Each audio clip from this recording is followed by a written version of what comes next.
Cricket season ஆரம்பிச்சிருச்சு. Cricket season ஆரம்பிச்சதுனால எப்போ இந்த ஷோவை கொண்டு வந்து வைக்கிறது, எப்போ உங்களுக்கு கொடுக்கறது அப்படிங்கிற குழப்பம் இருக்குது. ஏன்னா இந்த வீடியோ நீங்க பார்த்துட்டு இருக்கிற எந்த நேரத்துலயும் வந்து பாத்தீங்க அப்படின்னா இந்தியன் உமன்ஸ் டீமும் ஆஸ்திரேலியன் டீமும் ஓடிஐ மேட்ச் ஆடிக்கிட்டு இருப்பாங்க. ஆனா நம்ம ஒரு நாள் தள்ளி வந்துட்டோம் அப்படின்னா அப்படியே டக்குன்னு வந்து பாத்தீங்க அப்படின்னா நியூஸ்லாம் ரொம்ப பழசாயிருது. நான் டெஸ்ட் மேட்ச் நடந்து முடிஞ்ச உடனே, அதாவது இந்தியா ஆஸ்திரேலியா டெஸ்ட் மேட்ச் நடந்து முடிஞ்ச உடனே உமன்ஸ் மேட்ச் சொல்றேன், அது முடிஞ்ச உடனே வந்து நான் அதை கொடுக்கணும்னு நினைச்சேன். ஆனா இடையில பாக்ஸிங் டெஸ்ட் மேட்ச் முடிச்சு நடந்துகிட்டு இருந்தது. சரி அது முடிஞ்சு கொடுப்போம் அப்படின்னு வரும்போது டக்குனு அந்த டெஸ்ட் மேட்ச் முடிஞ்சு இப்போ இந்த ஓடிஐ மேட்ச் முடிஞ்சு இப்போ அடுத்த ஓடிஐ மேட்ச் வருது அப்படிங்கிற மாதிரி தான் எனக்கு இப்போ ஆல்மோஸ்ட் இருந்துகிட்டு இருக்கு. சரி ஓகே, கண்டிப்பா அந்த ஷோ இன்ட்ரெஸ்டிங்கா இருக்கும், அதில் எந்த விதமான சந்தேகமும் இல்லை. கண்டிப்பா நிறைய நியூஸஸ் காத்துக்கிட்டு இருக்கு. அண்ட் இது வேர்ல்டு கிரிக்கெட் ஷோ. ஸோ பாத்தீங்க அப்படின்னா இந்த ஷோ புதுசா பாக்குறவங்களுக்கு திரும்ப சொல்லிடுறேன், இந்த வாரத்தில் நடந்த கிரிக்கெட் விளையாட்டு செய்திகள் இது எல்லாருமே நீங்க வந்து இந்த ஷோல நீங்க பார்க்கலாம். இது கண்டிப்பா ஒரு நல்ல ஷோ இருக்கு. நிறைய பேர் கமெண்ட் பாக்ஸ்ல வந்து கமெண்ட் பண்ணிக்கிட்டு இருக்கீங்க. பார்த்தேன், ஒரு 40-45 கமெண்ட்ஸ் பார்த்தேன், ஹாப்பியா இருந்துச்சு. ஸோ அது அப்படியே போக போக போக இன்க்ரீஸ் ஆனால் ரொம்ப சந்தோஷப்படுவேன். அண்ட் தாராளமாக உங்களுக்கு கருத்துக்களை தெரிவிங்க. ஜெனில் லேடிஸ் அண்ட் ஜென்டில்மேன், இந்த கிரிக்கானந்தாஸ் வேர்ல்டு கிரிக்கெட் ஷோவிற்கு உங்களை வரவேற்கின்றேன். இது எபிசோட் நம்பர் 4. முதல் நியூஸ் வந்து பாத்தீங்க அப்படின்னா நம்ம நேரா நியூசிலாந்து போயிடலாமா?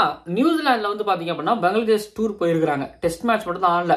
நியூசிலாந்து வந்து பங்களாதேஷ் டூர் போய் அங்க போயிட்டு ஆல்ரெடி அவங்க ஒயிட் பால் சீரிஸ் வின் பண்ணாங்க, ரெட் பால் டிரா பண்ணிட்டு வந்தாங்க. திரும்ப இந்த பங்களாதேஷ் இருக்காங்கல்ல, அவங்க கிட்ட இருக்கிற இந்த ஃபாஸ்ட் பாலிங் அட்டாக், உண்மையா சொல்றேன், அவங்களுக்கு இந்த சோரிஃபுல் இஸ்லாம், அதுக்கப்புறம் சில நேரம் முஸ்தபிசுர் ரஹ்மான் நல்லா போட்டாரு அப்படின்னு வைங்களேன், எவ்ரிட் ஹுசைன்லாம் வந்துட்டாருன்னா, இப்போ தஞ்சீமும் சூப்பரா போட்டிருக்காரு. ஸோ ஒரு மாதிரி நல்ல ஃபாஸ்ட் பாலிங் அட்டாக்கா தெரியுறாங்க. பட் டெட்லியான்னு எனக்கு தெரியாது, ஆனா நல்ல ஃபாஸ்ட் பாலிங் அட்டாக் இருக்கிறாங்க. கண்டிப்பா சோரிஃபுல் இஸ்லாம் எனக்கு ரொம்ப பிடிச்சவரா இருக்கிறாரு. சோரிஃபுல் இஸ்லாம் உள்ள வரும்போதே இந்த பையன் இந்த அண்டர் 19ல பாத்துருக்காரு, எவ்ரிட் ஹுசைன்லாம் பாத்தீங்கன்னா அப்பவே பாத்துருக்காரு, நல்லா பண்ணுவாங்க அப்படிங்கிற மாதிரி நான் சொல்லும் பொழுது இவங்க உள்ள வந்து சூப்பரா பண்ணாங்க. டெஸ்ட் மேட்ச் அங்க வின் பண்ணியாச்சு, இப்போ இல்ல முன்னாடி வின் பண்ணியாச்சு. அதுக்கப்புறம் ஓடி இப்போ நசுக்கி வின் பண்றதுங்கிறதாண்டி நசுக்கி வின் பண்ணியிருக்கிறாங்க. அதுக்கப்புறம் T20 இப்போ வின் பண்ணியிருக்கிறாங்க. இப்போ செகண்ட் T20 மேட்ச் வந்து மழையால கைவிடப்பட்டிருக்கு. அதாவது சோரிஃபுல் இஸ்லாம் 3 wicket, Mustafizur Rahman 2 wicket. CSK fans ஹாப்பியா இருக்கலாம், சிஎஸ்கே அவங்க எடுத்துருக்காங்க. மஹதி ஹசன் வந்து 4 ஓவர் போட்டு 14 ரன் சக்கு போட்டு 2 விக்கெட் எடுத்துருக்காரு. Player of the match award அவருக்கு கொடுத்துருக்காங்க.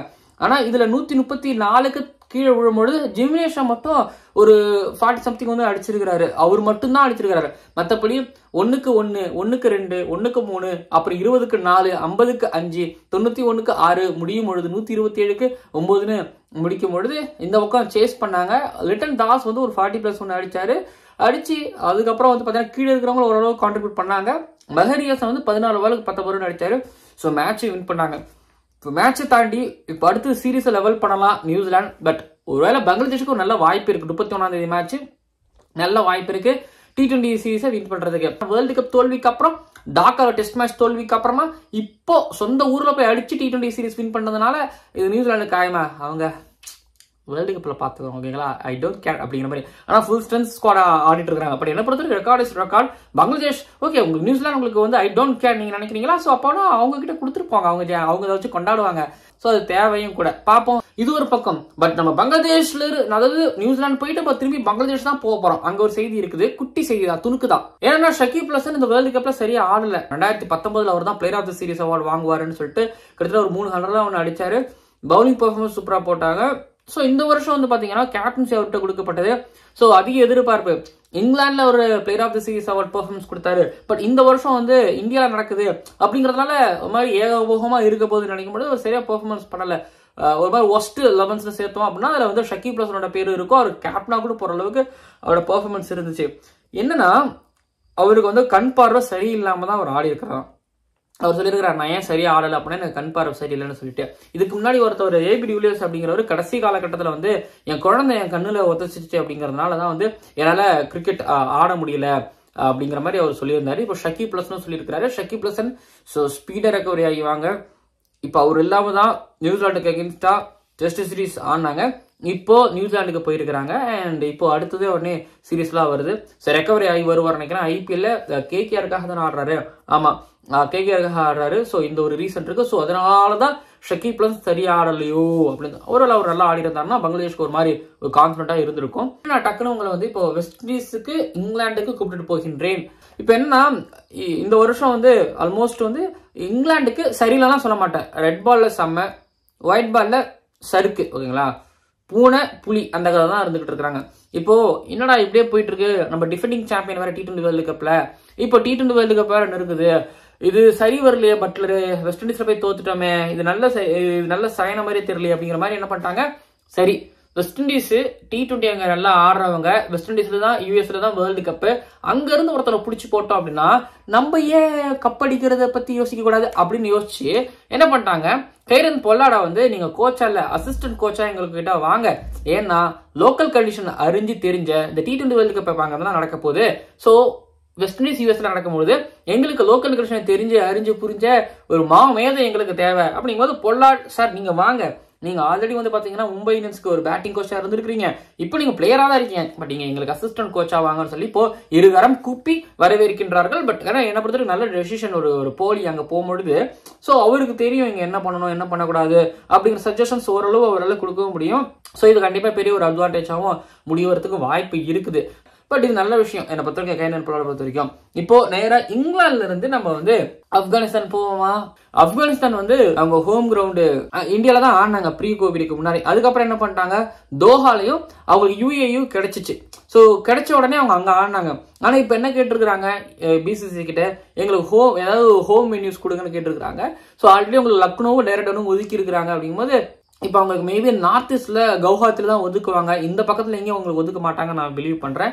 ஸோ கவுஹாத்தி, நார்த் ஈஸ்ட்ல கவுஹாத்தி, அதுக்கப்புறம் லக்னோ டேராடூன் அப்படிங்கிற மாதிரி கொடுப்பாங்க. இதை தவிர்த்துட்டு வேற எங்க கொடுக்கலாம், DY பட்டியல் கொடுக்கலாம். ஓகேங்களா, அவங்களுக்கு ஒரு முக்கியமான ஒரு இடம்னா அங்க கொடுக்கலாம்.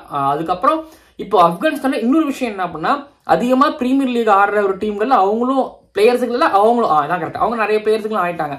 இப்ப நவீனுல் ஹக், ஃபசல் ஹக் ஃபரூக்கி, முஜீபுர் ரஹ்மான் இவங்கெல்லாம் வந்து NOC கொடுக்க மாட்டோம் அப்படின்னு சொல்லி ஃபர்ஸ்ட் பேன் பண்ணி வச்சிருந்தாங்க. இப்ப திரும்ப கொடுத்துட்டாங்க. ஆனா இவங்களுக்கு சென்ட்ரல் கான்ட்ராக்ட் கொடுக்கறதுல வந்து கொஞ்சம் லேட் பண்றாங்க.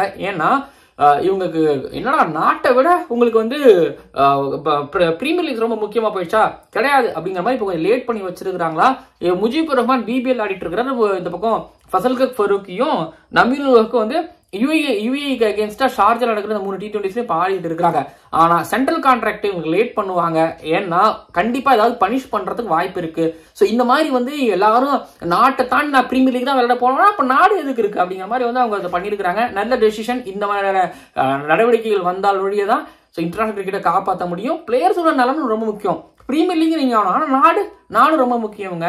இப்ப UAE அகேன்ஸ்டா 3 T20 இருக்குது, அதை பத்தி தான் நான் பேச போறேன். இந்த 3 பேர்களுக்கும் அதுக்கு நல்லா தெரியணும் அப்படிங்கறதும் உங்களுக்கு நல்லா தெரியணுங்கிறதுனால இப்போ உங்களை ஆப்கானிஸ்தான்ல இருந்து UAEக்கு அழைத்து செல்ல போகின்றேன். ஷார்ஜாவுக்கு அப்படியே ஃபிளைட் லேண்ட் ஆயிடுச்சா? லேண்ட் ஆகும் பொழுது UAE வந்து இப்போ ஆல்மோஸ்ட் அண்டர் 19 நல்லா பிளே பண்ணிருக்காங்க. அவங்களோட சீனியர் டீம் விருத்தியா அரவிந்த் இவங்கெல்லாம் வந்து நல்லா பண்ணக்கூடியவங்க. இப்போ UAEக்கு அகேன்ஸ்டா ஷார்ஜால ஒரு 3 T20 வந்து இப்போ அவங்க டூர் போயிருக்காங்க. ஃபர்ஸ்ட் மேட்ச் வந்து ரஹமனுல்லா குர்பாஸ் அவர் வந்து 52 பால் 100 அடிச்சிருக்காரு. இப்ராஹிம் சுத்ரான் தான் கேப்டன்சி பண்றாரு, அவர் வந்து ஒரு 59 ஒன்று அடிச்சிருக்காரு. பிளஸ் 200 போனதை தாண்டி UAE ரெஸ்ட்ரிக்ட் பண்ணிருக்காங்க. ஸோ ஜெயிச்சிருக்காங்க. இப்போ சீரீஸ்ல வந்து ஆப்கானிஸ்தான் லீடாக இருக்கின்றார்கள். பட் 100 T20ல 100 Rahmanullah Gurbaz technically sounder player and அவர் இப்போ KKRல இருந்துகிட்டு இருக்கிறதும் கூடுதல் தகவலுடன் இப்போ நம்ம அடுத்ததா எங்க போகின்றோம் அப்படின்னா, நேரா this time for Africa, south Africa on cricket தாண்டி பெண்கள் கிரிக்கெட்டுக்கு செல்ல போகின்றேன். போமா பேசாம இது வந்து women's special world cricket show அப்படின்னு வச்சிருக்கலாம். ஏன்னா நிறைய உமன்ஸ் கிரிக்கெட் நியூஸஸ் நம்ம ஜெனரலாகவே ஒவ்வொரு ஷோலையும் பேசுறோம். நம்ம அடிக்கடி உமன்ஸ் கிரிக்கெட் பத்தி பேசுறது இல்லை, வாரம் தான் நம்ம பேசுறோங்கிறதுனால இந்த வேர்ல்டு கிரிக்கெட் ஷோ அப்படிங்கிறது ஆல்மோஸ்ட் உமன்ஸ் கிரிக்கெட் ஆகும் தான். இது ரெகுலரைஸ் பண்ண முடியாது. ஏன்னா உமன்ஸ் கிரிக்கெட் அப்படிங்கிறது வந்து ஆல்மோஸ்ட் நிறைய ரெகுலரா நடக்கிறது. இப்போ ஆஸ்திரேலியா சம்பந்தம் ரெகுலரா நடக்குது, ரொம்ப கம்மியான மேட்சஸ் தான் நடக்குது. அவங்களுக்கு 100 லாஸ்ட் உமன்ஸ் BBL அப்படி வரும்போது அவங்க பிஸி ஆகிறாங்க. மற்றபடி வந்து பாத்தீங்கன்னா இந்தியாவை எடுத்துக்கிட்டீங்கன்னா இங்க வந்து அவங்க நிறையக்கு இங்க டொமஸ்டிக் மேட்சஸ் ஆடுறாங்க, இன்டர்நேஷனல் மேட்சஸ் நடக்கிறது இல்லை. அதெல்லாம் வந்து ஆல்மோஸ்ட் ஒரு பெரிய கேப் விடுங்கிறதுனால தான் வந்து நம்மளால அந்த உமன்ஸ் ஸ்பெஷல் ஷோ ஒன்று பண்ண முடியல அண்ட் ரெகுலராகவும் பண்ண முடியல. ஆனா இந்த வேர்ல்டு கிரிக்கெட் ஷோல ஆல்மோஸ்ட் உமன்ஸ் கிரிக்கெட் பத்தி பேசுறது ரொம்ப சந்தோஷப்படுறேன். சரி, விஷயத்துக்கு வரேன். ஃபர்ஸ்ட் ஆஃப் ஆல் வந்து பாத்தீங்க அப்படின்னா, பங்களாதேஷ் உமன்ஸ் டீம் அவங்க வந்து ஒரு 3 T20s 3 ODI ஆடுறதுக்காக சவுத் ஆப்பிரிக்கா போயிருந்தாங்க. ஃபர்ஸ்ட் T20 மேட்ச் வின் திரும்ப சவுத் ஆப்பிரிக்கா வந்து 2 T20 மேட்சுக்கு வந்து கம்பேக் கொடுத்தாங்க. திரும்ப ODI சீரீஸ்ல ஃபர்ஸ்ட் மேட்ச் பங்களாதேஷ் டீம் வந்து வின் பண்ணிருக்காங்க, 250 ரன் வந்து அடிச்சிருக்காங்க. அதுல வந்து நிகர் சுல்தானா அவங்க 91, அதுக்கப்புறம் நஹீரா அக்தர் வந்து 3 விக்கெட், சுல்தானா காட்டா வந்து பாத்தீங்க அப்படின்னா 2 விக்கெட், ஃபாத்திமா வந்து ஒரு 2 விக்கெட் எடுத்துக்கிறாங்க. திரும்பி சவுத் ஆப்பிரிக்கா 131 ரன்களை ரெஸ்ட்ரிக்ட் பண்ணிருக்காங்க. லாரா வெல்ரோட் நினைச்சிருப்பாங்க, ஃபர்ஸ்ட் மேட்ச் கேப்டன்சி பண்ணி வந்துருக்கிறேன், என்ன டப்புன்னு தூக்கி மூக்கில் குத்திட்டீங்க அப்படின்னு. திரும்பி நான் குத்துறேன் பஞ்ச் அப்படின்னு சொல்லிட்டு 2வது மேட்ச் மேரிசம் கப் வந்தாங்க. வந்து 9 ஓவர் ஒரு மெய்டுன்னு 21 ரன் மட்டும் கொடுத்து 2 விக்கெட்டு. பங்களாதேஷ் 222 ரனுக்கு 4 விக்கெட் இழந்திருந்தாங்க. திரும்பி சவுத் ஆப்பிரிக்கா 45 ஓவரில் சேஸ் பண்ணாங்க. இதுல வந்து ஃபர்கானா அவங்க வந்து 102 ரன் அடிச்சாங்க, ஃபாத்திமா 46. மற்றபடி வந்து பாத்தீங்க அப்படின்னா வேற யாரும் கான்ட்ரிபியூட் பண்ணல, அதனால டீம்ஸ் சுருண்டு விழுந்தாங்க. தேர்ட் ஓடிஐ மேட்ச்ல வந்து பாத்தீங்க அப்படின்னா 316 ரன். இதுல சவுத் ஆப்பிரிக்கன் கிரிக்கெட்டோட ஹிஸ்டரியிலேயே ஹையஸ்ட் ஓப்பனிங் பார்ட்னர்ஷிப் ஸ்டாண்ட் அப்படிங்கிறது வேர்ல்ட்வர்ட் அண்ட் பிரிஸ்ட் இவங்க தான். ஏன்னா வேர்ல்ட்வர்ட் 126 அடிச்சாங்க, பிரிஸ்ட் வந்து பாத்தீங்க அப்படின்னா 118 ரன் அடிச்சிருக்காங்க, குயிக்கா அடிச்சாங்க. அண்ட் பங்களாதேஷ் 100 ரன்னுக்குள்ள சுருட்டி 216 ரன்ல வந்து சவுத் ஆப்பிரிக்கா வின் பண்ணிருக்காங்க. இதுல மேரிசன் கப் 2, அயபங்காக்கா 3 விக்கெட் எடுத்திருக்காங்க. அண்ட் கிளர்க் வந்து பாத்தீங்க அப்படின்னா 3 விக்கெட் எடுத்திருக்காங்க. ஐ திங்க் சுல்தானாவோட அந்த 91, அதுக்கப்புறம் வந்து ஃபர்கானா இருக்காங்கல்ல அவங்க 102. ஸோ இது எல்லாமே ஒரு மாதிரி அட்ராக்ட் பண்ணுது. ஸோ ஒரு மாதிரி பங்களாதேஷ் கிரிக்கெட் பொறுத்த வரைக்கும் நான் சொல்றேன்லங்க, அவங்க ஓடிஐ கிரிக்கெட் சூப்பரா ஆடுறாங்க. ஓகேங்களா, ஓடிஐ கிரிக்கெட் ரொம்ப சூப்பரா ஆடுறாங்க. இந்தியா கிட்ட அவங்க ஜெயிக்கும் பொழுதுமே நான் வந்து பங்களாதேஷ் பிளேயர்கள் மேல நான் குறை சொல்ல மாட்டேன், அந்த போர்டு மேல அம்பையரிங் சிஸ்டம்ல தான் நம்ம பெரிய ஒரு என்ன சொல்றது டிசப்பாயின்மெண்ட் அண்ட் குற்றங்களை வைப்பேன். ஸோ கண்டிப்பா மேல வருவாங்க நான் பிலீவ் பண்றேன். சவுத் ஆப்பிரிக்கா ஒயிட் பால் சீரீஸை வின் பண்ணிட்டாங்க. ஆனா பங்களாதேஷோட இண்டிவிஜுவல் பிளேயர்ஸோட முத்திரை இந்த சீரீஸ்ல பதிக்கப்பட்டிருக்கு அப்படிங்கறத ஸோ நான் பதிவு பண்ணிக்கிறேன். பட் இதுல வந்து பாத்தீங்க அப்படின்னா லாரா வெல்ரோடுக்கு கிடைச்ச முதல் பணியை சரியாக செய்து முடிச்சுள்ளார். அங்க அமிலியா கிழக்கு வந்து நியூசிலாந்து கிடைச்சிச்சு, அதை அவங்க சரியா பண்ணாங்க. பட் இங்க வந்து லாரா வெல்ரோட் பண்ணிருக்காங்க. So 2 next gen captain super பண்ணிருக்காங்க. அப்படிங்கும்போது நேரா நம்ம சவுத் ஆப்பிரிக்காவிலிருந்து அப்படியே இந்தியாவிற்கு பறந்து வரப்போகின்றோம் மும்பைக்கு. அப்படியே வந்தாச்சா, வேங்லேக்கு வந்துட்டீங்களா. வேங்லேல வந்து பொறுத்த வரைக்கும் பாத்தீங்கன்னா 1 of test match India Australia நடந்துச்சு. பூஜா வெஸ்டகர் எல்சிபிடிக்கு போட்ட பால், அப்புறம் ஹீலி வர்சஸ் ஹர்மன்பிரீத் கவுர். அப்புறம் ஹர்மன்பிரீத் கவுர் எடுத்த அந்த Tahlia McGrath second innings wicket, அப்புறம் ஹீலி இந்த விக்கெட் 2 விக்கெட் ஒரு மாதிரி செம்ம டேர்னிங் பாயிண்ட். ஸ்னேஹா ராணாக்கு வந்து பாத்தீங்கன்னா player of the match award வந்து அவங்க கொடுத்தாங்க. அவங்க ஒரு மாதிரி எப்படி சொல்றது பவுலிங்ல சூப்பர்வா பண்ணியிருந்தாங்க. ஒரு 3 விக்கெட் 4 விக்கெட் எடுத்திருந்தாங்க. அண்ட் இதை தாண்டி வந்து பாத்தீங்க அப்படின்னா பூஜா வெஸ்டகர் வந்து அந்த எல்சிபிடியோட விக்கெட் பிளஸ் அதை தாண்டி வந்து பாத்தீங்க அப்படின்னா 47 ரன் ஓடிஐல நல்லா கலக்கிருக்காங்க. பூஜா வெஸ்டகர் வந்து எனக்கு தெரிஞ்சு ஆஸ்திரேலியாவே அவங்க மாதிரி நல்லா விளையாடுறாங்கன்னு எனக்கு தோணுது. ஏன்னா அவங்க ஆல்ரெடி ஆஸ்திரேலியா அகேன்ஸ்டா ஓடிஐல வந்து ஒரு 50 ஒரு கோவிடுக்கு முன்னாடி அடிச்சாங்க. மேட்ச் வதோதரால நடந்து நினைக்கிறேன், அப்ப அடிச்சாங்க. நல்லா ஞாபகம் இருக்குது. ஒரு மாதிரி சின்ன இந்த ரிலையன்ஸ் கிரவுண்ட் தான் நினைக்கிறேன், அப்ப அடிச்சாங்க. ஸோ ஓவரால் இந்த மேட்ச் எடுத்துக்கிட்டீங்க அப்படின்னா ஸோ இந்தியா வின் பண்ணிருக்காங்க. ஸ்மிருதி மந்தானா 74, அதுக்கப்புறம் ரிச்சா கோஷ் அவங்க ஒரு மாதிரி நல்லா பேட் பண்ணாங்க. பிளஸ் அவங்க ஃபேமிலியில இருந்து வந்திருந்தாங்க 51. இந்த பக்கம் வந்து பாத்தீங்கன்னா சுபாஷ் சதீஷ் அவங்க இல்ல, அவங்களுக்கு வந்து இன்ஜுரி, அதனால வந்து ஸ்னேஹா ஒன் இறக்கி விட்டுருந்தாங்க. ஸோ அவங்க ஆனால் பட் 1 ரவுண்ட்ல கான்ட்ரிபியூட் பண்ணல. சுபாஷ் சதீஷ் ரொம்ப மிஸ் பண்றேன். Jemimah Rodrigues 72 run, once again 72 run, Deepti Sharma 78, Pooja Vastrakar 47. இந்த பக்கம் வந்து பாத்தீங்க அப்படின்னா ஹீலி வந்து ஒரு மாதிரி கடும் ஃபைட் பண்ணிட்டு இருந்தாங்க. அண்ட் தாலியா மெக்ராவும் ஒரு 73 ரன் ஃபைட் பண்ணிட்டு இருந்தாங்க. அவங்கள தான் செகண்ட் இன்னிங்ஸ்ல விக்கெட் எடுத்தாங்க. ஸ்னேஹா நல்லா பவுல் பண்ணியிருந்தாங்க. ரேணுகா சிங் வந்து அழகா ஆடி இருந்தாங்க, விக்கெட்ஸ் எடுக்கவும் இல்லை. கெய்க்வாத் ராஜேஸ்வரி கெய்க்வாத்துக்கு வந்து பாத்தீங்க அப்படின்னா ஆக்சுவலி ரேணுகா சிங் கிட்ட உஷாராயிட்டாங்க. ஸோ அதை சொல்றதா இருந்தா ரேணுகா சிங் கிட்ட உஷாராயிட்டாங்க, உங்களுக்கு விக்கெட் கொடுத்தாதானே கொடுக்க மாட்டோம் அப்படிங்கிறதும். ராஜேஸ்வரி கெய்க்வாத் வந்து பாத்தீங்க அப்படின்னா அவங்க வந்து செகண்ட் இன்னிங்ஸ்ல தான் விக்கெட் எடுத்தாங்க. பட் எனக்கு உள்ள ஸ்னேஹா தீப்தி சர்மா இவங்கெல்லாம் யாரும் ஒர்க் அவுட் ஆகலன்னா கஷ்டம். அதனால ஹர்மன்லாம் போல வந்திருப்பாங்க. ஸோ எனக்கு தெரிஞ்சு ராஜேஸ்வரி கெய்க்வாத் கொஞ்சம் ஒரு மாதிரி சரியில்லை. But Deepti Sharma as usual ஒரு ஆல்ரவுண்டிங் பர்ஃபார்மன்ஸ் கொடுத்துருந்தாங்க. ஸோ டார்கெட் 75 வந்து இந்தியா வந்து 7 விக்கெட் வித்தியாசத்தில் வந்து வின் பண்ணி இருப்பாங்க. ஓவரால் இந்த 1 ஆஃப் டெஸ்ட் மேட்சும் கைப்பற்றி இருப்பாங்க. ஸோ இந்தியாவை பொறுத்த வரைக்கும் ஆல்ரெடி இங்கிலாந்துக்கு against 1 of test match win பண்ணியாச்சு, ஆஸ்திரேலியாக்கு against 1 of test match win பண்ணியாச்சு. ஸோ ஓவரால் வந்து பாத்தீங்கன்னா 2023 இந்த கோவிடுக்கு அப்புறம் இந்தியன் உமன்ஸ் கிரிக்கெட் டீமோட செயல்பாடு அப்படிங்கிறது பிளேயர்களோட செயல்பாடுங்கிறது பிடிச்சிருந்துச்சு. இப்போ டெஸ்ட் எடுத்துக்கோங்களேன், இங்கிலாந்துக்கு போயிட்டு அங்கே டிரா பண்றாங்க, இங்க வந்து வின் பண்றாங்க. அண்ட் ஆஸ்திரேலியாவுக்கு போயிட்டு ஆஸ்திரேலியா சீரீஸ் டிரா பண்றாங்க, 1 ஆஃப் டெஸ்ட் மேட்சஸ் டிரா பண்றாங்க, இங்க வந்து வின் பண்றாங்க.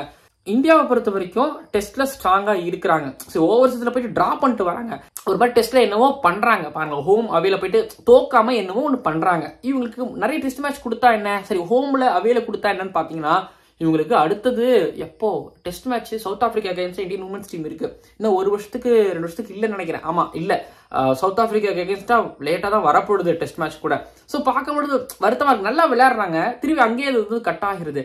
ஸோ டெஸ்டினேஷன்ஸை இன்க்ரீஸ் பண்ணணும் அப்படிங்கிற ஒரு கோரிக்கை வைக்கிறத தாண்டி இவங்களுக்கு டெஸ்ட் மேட்சஸ் நிறைய வைங்க, வருஷத்துக்கு வருஷம். இப்போ சவுத் ஆப்பிரிக்கா கூட இந்தியாவுக்கு கண்டிப்பா வைங்க. ஒரு 4 டெஸ்ட், ஒரு 4 நேஷன்ஸை பொறுக்கி அதுல அந்த டீம்களுக்கு வந்து பாத்தீங்கன்னா டெஸ்ட் கண்டிப்பா கொடுக்கலாம். அதுலதான் வந்து பாத்தீங்கன்னா இந்தியாவை பொறுத்த வரைக்கும் நான் அதில் பாக்குறேன் ஒரு மாதிரி விராட் கோலியோட அக்ரெசிவ்னஸ் இருக்குல்ல. ஸோ அப்படா அதை தாண்டி வந்து பார்த்தீங்கன்னா டெசிஷன் மேக்கிங் நிறைய பெரிய விஷயங்கள். ஸோ இது ஹர்மன்பிரீத் கவுர் அவரோட வந்து பார்க்க முடியுது. ஸோ மித்தலி ராஜோட ஏரா தாண்டி இப்போ ஹர்மன்பிரீத் கவுர் அவரோட ஏராவுக்கு வரும்பொழுது ஸோ இந்த நல்ல விஷயத்த பார்க்க முடியுது. வேற சில விஷயத்த அவங்க காமிக்கிறாங்க. இந்த ஹோம்ல டாமினேட் பண்ணி வின் பண்றாங்க. அண்ட் ஆஸ்திரேலியா, இங்கிலாந்து, ஐயா நீங்க ஆஷஸ் ஆடிக்கோங்க, நீங்க என்ன வேணாலும் பண்ணிக்கோங்க, நீங்க ஐசிசி ஈவென்ட் தூக்கிக்கோங்க, பட் நாங்க எங்க ஹோம்ல நாங்க ஸ்ட்ராங், நாங்க கெத்து, எங்களை நீங்க டெஸ்ட்ல அடிக்கணும். ஐயா நீங்க டெஸ்ட் எவ்வளவு வேணாலும் விளையாடுங்க, நீங்க எங்க வேணாலும் பண்ணீங்க, பட் எங்க ஹோமுக்கு வரும்போது நாங்க தான் கெத்து அப்படிங்கறத ஹர்மனுக்கும் அதை பண்ணிருக்காங்க. ரொம்ப சந்தோஷமான விஷயம். அண்ட் இது என்ன சொல்றது, ஹீலி வந்து மேட்ச் ஆரம்பிக்கிறதுக்கு முன்னாடி அவங்க ஏதோ பேசியிருக்கிறாங்க, அதுக்கு ரிப்ளை கொடுக்குற விதமாகவும். பட் ஹீலியை டைரக்டாக மோதினாங்க ஹர்மன்பிரீத் கவுர் அவர்கள், தூக்கி போட்டு அடிச்சாங்க. திரும்பி அலேசா ஹீலி வந்து போட்டோ எடுத்தாங்க. அது ஒரு மாதிரி நெகிழ்ச்சியான தருணங்களாக இருந்தது. வழக்கம் போல ஜெமிமா ரோட்ரிகஸ் செல்ஃபியோட இந்த டெஸ்ட் மேட்ச் முடிஞ்சதுக்கு அப்புறமா திருப்பி நாங்கள் கொடுக்கறது இல்லையா அப்படின்னு சொல்லிட்டு திரும்ப வந்து கொடுத்தாங்க. 283 ரன் சேஸ், அசால்ட்டா சேஸ் பண்றாங்க ஆஸ்திரேலியா. அசால்ட்டா தான் சேஸ் பண்ணாங்க. ஆமா, பெட்மூனி 42 ரன், எலிசபெட் 75 ரன், லிட்ஃபிட் அவங்க வந்து பாத்தீங்கன்னா குஜராத் டைட்டன்ஸ் தான் எடுத்திருந்தாங்க உமன்ஸ் ஐபிஎல்ல. அவங்க வந்து 73, தாலியா மெக்ரா 68. தாலியா மெக்ரா தாங்க ஐயோ வந்து இந்தியானாலே அடிக்கிறாங்க, எங்க வேணாலும் அடிப்பாங்க போல. பட் அடிச்சிருக்காங்க. பட் மேல எஸ்டிகா பத்தியா 49, ஜெமிமா ரோட்ரிகஸ் 87, பூஜா வெஸ்டர்கர் 62. சூப்பரா பண்ணிருக்காங்க எல்லாருமே. ஆனா அதை விட சூப்பரா ஆஸ்திரேலியா பண்ணிருக்காங்க. இப்போ லீடுல இருக்கிறாங்க. இந்த மேட்ச் பார்க்கும்போது உங்களுக்கு வந்து 2வது ஓடிஐ நடந்துட்டு இருக்கும்னு நினைக்கிறேன். பட் ஓகே பரவாயில்ல, இந்தியன் டீம் பொறுத்த வரைக்கும் அப்படின்னு சொல்ற மாதிரி தான். டெஸ்ட்ல தோத்தாங்க, பட் ஓடிஐல ஒரு கம்பேக் கொடுத்து இருந்தா நல்லா இருக்கும். ஓகேங்களா. ஆனா ஒரு விஷயம், இந்தியன் உமன்ஸ் டீம் பொறுத்த வரைக்கும் ஹர்மன்பிரீத் கவுர் அவரோட கேப்டன்சில ஏஷியன் கேம்ஸ் போயிட்டு கோல்டு வின் பண்ணிட்டாங்க. இப்போ டெஸ்ட் மேட்சஸ் 2 வின் பண்ணிருக்காங்க. அதுக்கப்புறம் வந்து காமன்வெல்த் கேம்ஸ்ல போயிட்டு வந்து சில்வர் வின் பண்ணாங்க. T20 வேர்ல்டு கப்ல செமிஃபைனலிஸ்டா இருந்தாங்க. அதுக்கப்புறம் அந்த 2021 அப்புறமே வந்து பாத்தீங்க அப்படின்னா இந்தியன் உமன்ஸ் டீம் அண்ட் எல்லா வகையிலும் நல்லா தான் பண்ணிட்டு வந்துகிட்டு இருக்காங்க கன்சிஸ்டன்டா. பட் ஒன்னோட தான் இல்ல, ஒன்னு ஐசிசி ட்ரோஃபி மட்டும் இல்ல. அண்ட் அந்த ட்ரோஃபி 2024 இந்தியாவின் கைகளில் வந்து மினுமினுக்கும் பலபலக்கும் இந்தியன் உமன்ஸ் கிரிக்கெட்டர்ஸ் வந்து முத்தமிடுவாங்க அப்படின்னு வந்து நான் பிலீவ் பண்றேன். ஏன்னா அப்படிப்பட்ட ஒரு டீம் இந்தியா கிட்ட இருக்கின்றது. ஓகேங்களா. ஸோ உமன்ஸ் கிரிக்கெட்டோட புகழ் இதோட நிறைவடைகிறது. புராணம் பாடியாச்சு, போதும். இப்போ அடுத்ததான் நம்ம அப்படியே இந்தியால இருந்து நேரம் நம்ம ஆஸ்திரேலியா போக போறோம். ஆஸ்திரேலியாக்கு அப்புறம் வேற ஒரு இடத்துக்கு நம்ம போக போறோம். ஃபர்ஸ்ட் ஆஃப் ஆல் ஆஸ்திரேலியா அங்க எம்சிஜில ஒரு மாதிரி சூப்பரா கொண்டு போயிட்டு இருந்தாங்க. பாகிஸ்தானோட சேஸ் பண்ணிடுவாங்களோ, வின் பண்ணிடுவாங்களோ அப்படிங்கிற அளவுக்கு மாதிரி இருந்தது. ஆனா பேட் கமின்ஸ் அப்படின்னு பண்ணிட்டாரு. எதுக்கு அப்படின்னா அது உங்களுக்கு ஞாபகம் இருக்கும், அந்த 1 லட்சம் அகமதாபாத் ஃபைனல் ஞாபகம் இருக்கா. பேட் கமின்ஸ் திரும்பவும் அதை பண்ணிட்டாரு. பேட் கமின்ஸ் புகழ் பாடிட்டு நான் திரும்பி அந்த மேட்ச் பத்தி பேசிட்டுமா. பேட்டி கமின்ஸ் WTC ஃபைனல் வின் பண்ணாரு. ஆஷஸை வந்து திரும்பி நாட்டுக்கு எடுத்துட்டு போனாரு. வேர்ல்டு கப்பை ஜெயிச்சாரு. இப்போ பாக்ஸிங் டே டெஸ்ட் மேட்சை வின் பண்ணி plus player of the match award வாங்கியிருக்கிறது 10 விக்கெட் எடுத்து. பேட் கமின்ஸ் யாரு தாங்க. பேட் கமின்ஸ் வந்து ஆஷஸ் ஜெயிக்கும் பொழுது WTC ஃபைனல் ஜெயிக்கும் போது ஓகே நல்ல டீம் இருந்தா ஜெயிப்பாங்க அப்படிங்கிற மாதிரி ஒன்று இருந்துச்சு. அதுக்கப்புறம் ஆஷஸ் ஜெயிக்கும் பொழுது ஓகே பேட் கமின்ஸ் என்னமோ இருக்குது, ஆனா நல்ல டீம் வச்சிருக்காங்க, அதனாலதான் ஜெயிக்கிறாங்க அப்படிங்கிறது ஒன்று இருந்துச்சு. ஏன்னா பர்டர் கவாஸ்கர் ட்ரோஃபி அவர் ஜெயிக்கல. ஓகேங்களா. இங்க வந்து விளையாண்டு உடனே போயிட்டாரு. ஸ்மித்து கடல கேப்டன்சி பண்ணாரு. ஸோ அதனால அப்போ அவரை பத்தி யாருக்கும் அவ்வளோ தெரியல. சரி ஓகே அப்படின்னு பார்க்கும்போது வேர்ல்டு கப்ல டே பேட் கமின்ஸ் ஒஸ்ட் கேப்டனு அப்படிங்கிற மாதிரி பேச ஆரம்பிச்சாங்க. பட் போக போக போக பேட் கமின்ஸ் பேட்டாலையும் பாலாலையும் பேசினாரு. அதுக்கப்புறம் ஃபைனலுக்கு முன்னாடி நாங்கள் அகமதாபாத் க்ரௌடை வந்து சைலண்ட் ஆக்குவோம் அப்படின்னு சொன்னாரு. சைலண்ட் ஆக்குறாங்க, கப்பை வின் பண்ணாங்க. பேட் கமின்ஸ் செம்ம கேப்டன் தான் போல, செம்ம பவுலர் தான் போலன்னு அப்பதான் உணரவும் ஆரம்பிச்சாங்க. எல்லா விதத்திலுமே உணர ஆரம்பிச்சாங்க. ஏன்னா ஸ்டீவ் ஸ்மித் இருக்கும் பொழுது இந்த பக்கம் பேட் கமின்ஸ், மிச்சல் ஸ்டார்க் இருக்கும் பொழுது பேட் கமின்ஸ். எப்படி பேட் கமின்ஸ் ரொம்ப பெருசா பார்ப்பாங்க. பேட் கமின்ஸ் பொறுத்த வரைக்கும் பேட்டரா இருந்தா ஆட்டோமேட்டிக்கா ஒரு லைன் வச்சு விழுந்துடும். பட் பேட் கமின்ஸ் தான் பவுலர் ஆச்சு. பவுலர்னா மிச்சல் ஸ்டார்க் மாதிரி இந்த பேஸ், ஓகேங்களா, பேஸ் டமால் டுமின் அடிக்கிற பேஸ் மாதிரி ஆக்ரோஷம். அதுக்கப்புறம் வந்து பாத்தீங்கன்னா மீடியாவுக்கு வந்து தலைப்பு கொடுக்கறது, செய்தி கொடுக்கறது, ஹெட்லைன்ஸ்ல இருக்கிறது, ஒரு மாதிரி பரபரப்புக்கு சொல்லுறாங்க அப்படிலாம் இல்லை. ரொம்ப சிம்பிளான ஒரு பேட் கமின்ஸ். ஆமாம், சிம்பிளான பேட் கமின்ஸ்னா அவரோட பவுலிங் பார்த்தீங்கன்னா ரொம்ப சிம்பிளாக இருக்கும். பவுலிங் பார்த்தீங்கன்னாங்கிறத தாண்டி பவுலிங்னா அந்த variation, arm speed, landing, loading இதெல்லாம் நான் பேசுவேன். அவர் பவுலிங் ஒரு மாதிரி வருவார், அப்படி குத்தி அப்படி போடுவார். ஆனால் பால் டீவியேஷன்ஸில் எக்கச்சக்கமான வேரியேஷன்ஸ் வச்சிருக்கிறாரு. பட் பேட் கமின்ஸ் ரொம்ப சிம்பிளாக இருக்கும் அவரோட பவுலிங் ஆக்ஷன். ப்ளஸ் அவரோட கேம் ரொம்ப சிம்பிளாக இருக்கும். எல்லாரும் ரொம்ப சிம்பிளாக தான் வச்சிருப்பாரு. எல்லாரும் ஒரு மாதிரி ரொம்ப சிம்பிள், அவ்வளோதான், இது போதும்னு சொல்லிட்டு பண்ணுவார். அண்ட் அதனால தான் வந்து பார்த்தீங்கன்னா அவங்களால வேர்ல்டு கப் வின் பண்ண முடிஞ்சது. வின் பண்ண வச்சார் அப்படின்னு சொல்கிறது தான் கரெக்டாக இருக்கும். ஸோ பேட் கமின்ஸ் இந்த 2023 பர்டர் கவஸ்கர் ட்ரோஃபி மட்டும் தான் வந்து வின் பண்ணலை. WTC ஃபைனல் ஜெயிச்சிருக்கிறாரு. அதுக்கப்புறம் ஆஷஸை எடுத்துகிட்டு போயிருக்கிறாரு. வேர்ல்டு கப்பை வின் பண்ணாரு. இந்த பக்கம் பாக்ஸிங் டே டெஸ்ட் மேட்ச்ல player of the match award win பண்ணியிருக்காரு. 2023 கம்ப்ளீட்டா பேட் கமின்ஸோட ஒரு வருஷம் தான். அதுல எந்த விதமான சந்தேகமும் இல்லை. ஒரு ஸ்டீவ் ஸ்மித் இருக்கும்போது, லபுஷின் இருக்கும்போது, ஒரு மிச்சல் ஸ்டார்க் இருக்கும்போது, ஒரு நேத்தன் லைன் இருக்கும்போது, இந்த வருஷம் ஃபுல்லா பேட் கமின்ஸ். ஐயோ, ஐபிஎல்ல 20 கோடி ஏலம் போயிருக்கிறாரு, சும்மாவா?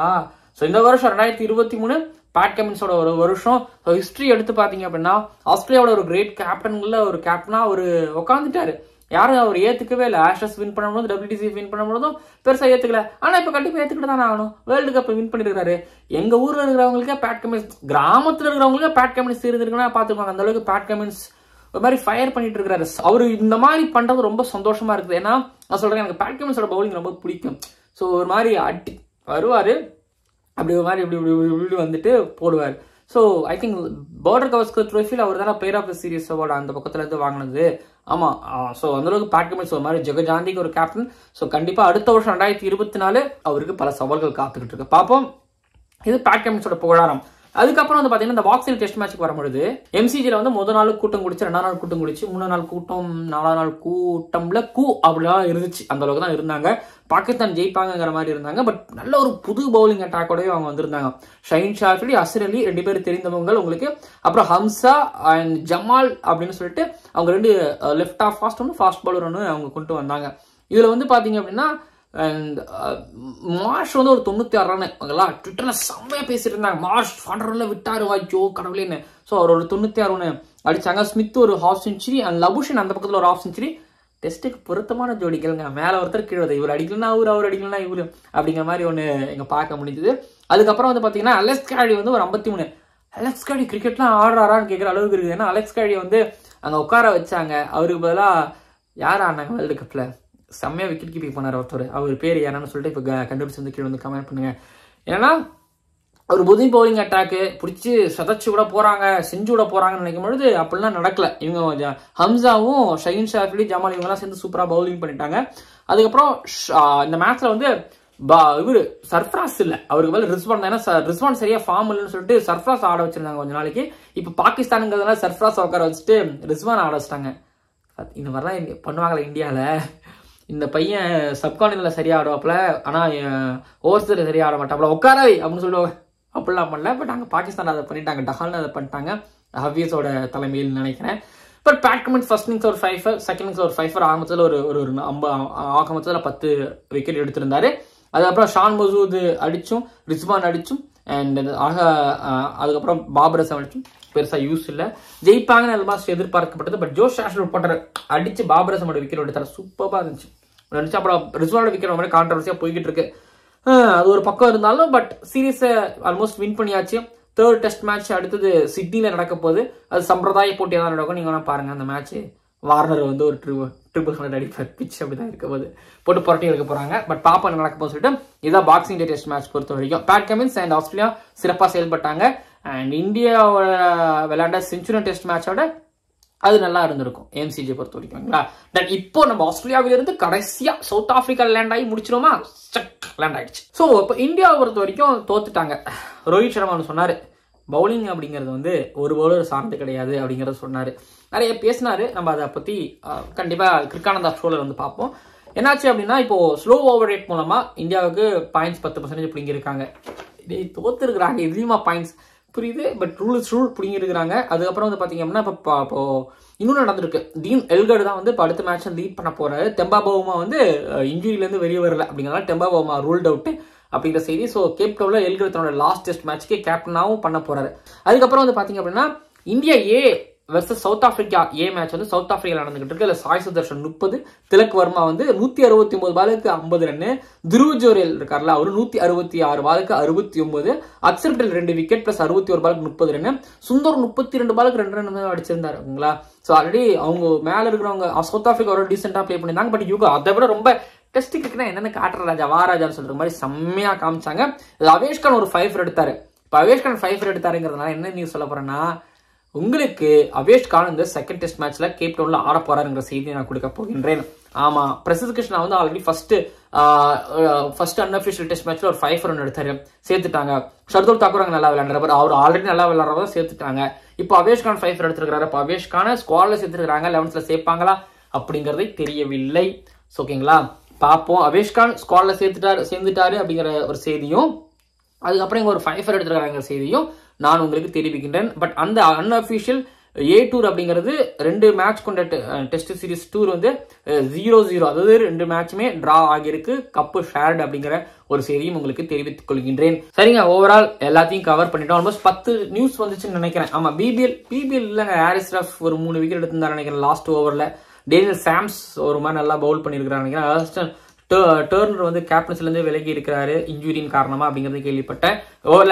ரூல்ட் அவுட்னு கேள்விப்பட்டேன். பட் இந்த செய்திகள் தான், மற்றபடி அங்க பிபிஎல் அவ்வளவு பெருசாலாம் இல்ல, நல்லா கலர் பேப்பர் தான். ஓகேங்களா, இன்னொன்னு உமன்ஸ் டெஸ்ட் மேட்ச் பத்தி பேசுனதுல, பேட் கமெண்ட்ஸ் பத்தி பேசுனதுல, ஹர்மன்பிரீத் கவுர் அவர்களை பத்தி பேசுனதுல, இப்ப அந்த பக்கம் உமன்ஸ் கிரிக்கெட் பத்தி நம்ம நிறைய டச் பண்ணிட்டு வந்துட்டு இருக்காங்க, ரொம்ப சந்தோஷம். இப்போ இன்னும் போகணும், இன்னும் டொமஸ்டிக் கிரிக்கெட்லாம் இறங்கி பேசணும், போவோம், பார்ப்போம், போக போக நம்ம பண்ணுவோம். கண்ணை கட்டுது. அண்ட் கண்டிப்பா நீங்க வந்து கண்ணை கட்டாம ஃபுல் வீடியோ பார்த்தவங்களுக்கு ரொம்பவே நன்றி. அண்ட் இந்த ஷோ பத்தின உங்களை கருத்துல தயவு செஞ்சு கீழே வந்து கமெண்ட் பண்ணுங்க. விமர்சனங்கள் இருந்தாலும் சரிதான், இப்போதைக்கு விமர்சனம் வேணாம், நல்ல கமெண்ட்ஸ் போடுங்க, அப்புறம் போக போக பார்த்துக்கலாம். மெருகேற்றிப்பேன், ஷார்ப் பண்ணிப்பேன். கீழே வந்து கமெண்ட் பண்ணுங்க, ஷோ இப்படி இருக்கு, இந்த ஷோ இப்படி பண்ணலாம், அந்த ஷோ அப்படி கொண்டு போகலாம் அப்படிங்கிற மாதிரி எதுவாக இருந்தாலும் கீழே வந்து கமெண்ட் பண்ணுங்க. நன்றி. அண்ட் ஷேர் பண்ணுங்க ட்விட்டர்லையும் அண்ட் இன்ஸ்டாகிராம்லையும். இந்த வீடியோக்கு வியூஸோ கமெண்ட்ஸ் வந்து ரொம்ப சந்தோஷப்படுவேன். பட் ஏன்னா நிறைய பேர் நல்ல கமெண்ட்ஸ் கொடுத்துக்கிட்டு இருக்கிறீங்க, இது நல்லா வரணும் அப்படிங்கிற என்னோட ஆசை. நன்றி, வணக்கம். மறக்காம சப்ஸ்கிரைப் பண்ணுங்க, பக்கத்தில் பெல் ஐகானை கிளிக் பண்ணி பார்க்கலாம் அடுத்த வீடியோக்களில்.